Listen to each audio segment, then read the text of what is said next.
Chamo o Andrei novamente para a nossa conversa aqui. Andrei, você que faz uma análise,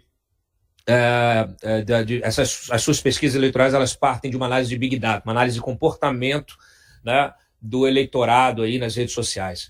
Você concorda com Lula? Não existem dois Brasis? Claro que ele está falando de um Brasil ideal. Mas você acha possível essa reconciliação nacional que vem sendo propagada agora pelas lideranças políticas após a eleição do Lula, considerando o comportamento dos eleitores brasileiros, que esse comportamento que é possível captar através da análise de Big Data nas redes sociais?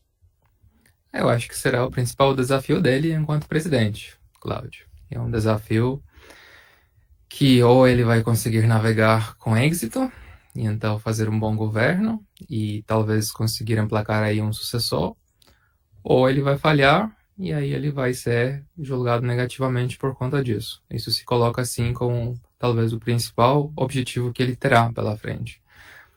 Hoje em dia, o fato é que temos dois Brasis. Ficou nítido.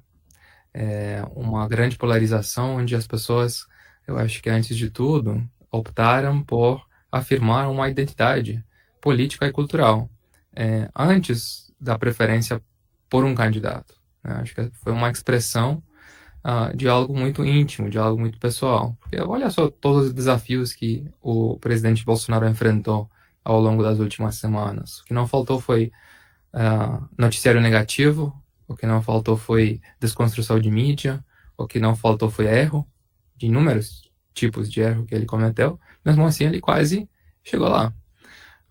E isso acho que diz mais diz mais a respeito do eleitorado do que a respeito do Bolsonaro, né? Se trata de uma polarização muito, muito forte dentro da sociedade, algo novo no desenvolvimento histórico, né, da democracia no Brasil, e algo que, sinceramente, é um desafio muito inédito para o Lula, porque o Lula era considerado aí o líder de massa, o pai dos pobres, aquele que conseguia angariar mais apoio da base da sociedade que qualquer outra figura política. E o que a gente vê hoje no Lula, de fato, são duas bases fragmentadas. De um lado, ele continua tendo esse apoio muito forte entre eleitores pobres no Nordeste, né?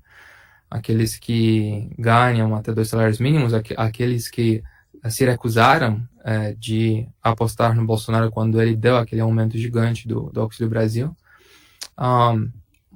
E ele tem uma nova base, mais recente talvez, de eleitores educados, mais ricos, jovens, urbanos, que aderiram a valores progressistas, né? Valores que dizem respeito a uma visão da sociedade completamente diferente da visão conservadora do campo bolsonarista. Por isso também que existe essa nova dimensão religião que não existia antigamente no contexto das eleições brasileiras. É um grande desafio para o Lula reunir, antes de tudo, antes de reunir, né, a sociedade inteira, ele precisa meio que conseguir navegar a fragmentação da sua própria base, né? Que de um lado tem eleitores muito educados, eleitores não educados, eleitores muito ricos e muito pobres, né? Eleitores urbanos das grandes cidades e eleitores do interior nordestino, do sertão pernambucano. Isso é um desafio novo para o Lula, né, num contexto em que quem capturou aí o meio da distribuição de renda, né, as regiões que talvez são as mais dinâmicas de ponto de vista econômico hoje em dia no Brasil foi o Bolsonaro.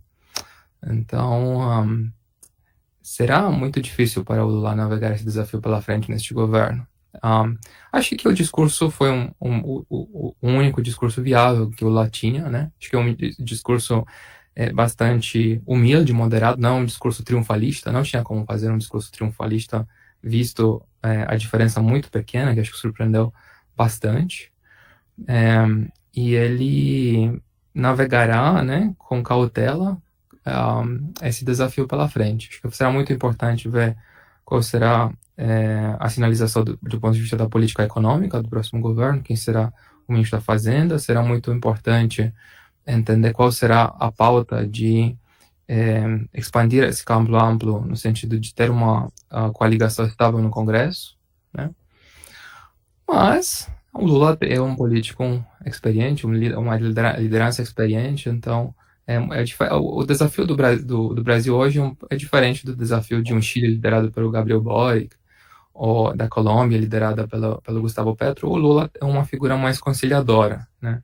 E acho que essa conciliação talvez é algo que vai ajudar o Lula, porque sinceramente me parece que a sociedade emerge desse processo todo exausto. Não sei como vocês estão, mas eu estou exausto. Sem dúvida.